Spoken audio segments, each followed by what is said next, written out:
China is the president of 2016-20, and it has a responsibility to be able to reflect the challenges and ambitions of both the developed countries as well as the developing countries. Many developing countries associate with China because it has characteristics of an emerging market of a developing country.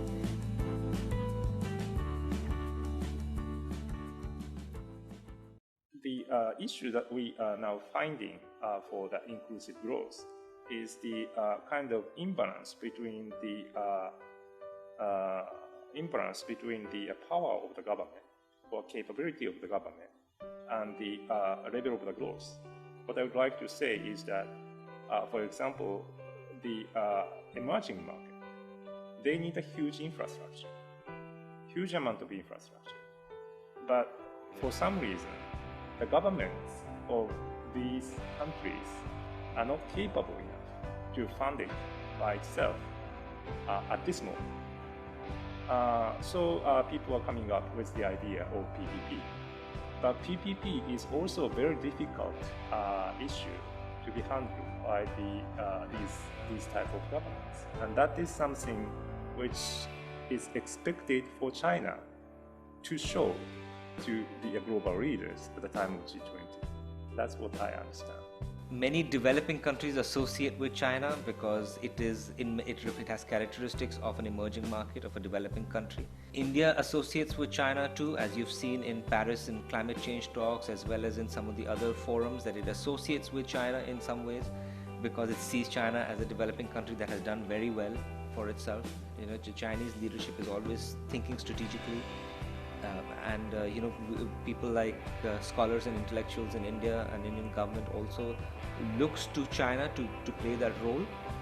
Well, as I said, China's presidency is important because China has shown in the last couple of years that it takes more and more responsibility in global affairs. We are in a critical phase of the development of the world economy, we see the common interest of large economies but also smaller economies to coordinate in order to prevent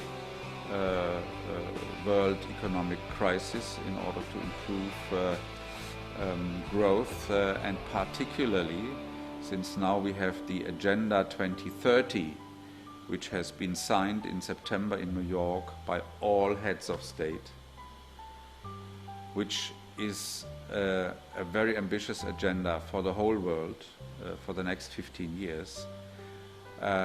Since President Xi Jinping has agreed that this would be also an important milestone now for the G20 policies, we expect that China will do a lot in the coming months in the run-up to the Hangzhou Summit to really get G20 members around the table and discuss the major issues and get some beneficial output and commitments for the G20, which can be decided upon in September in Hangzhou.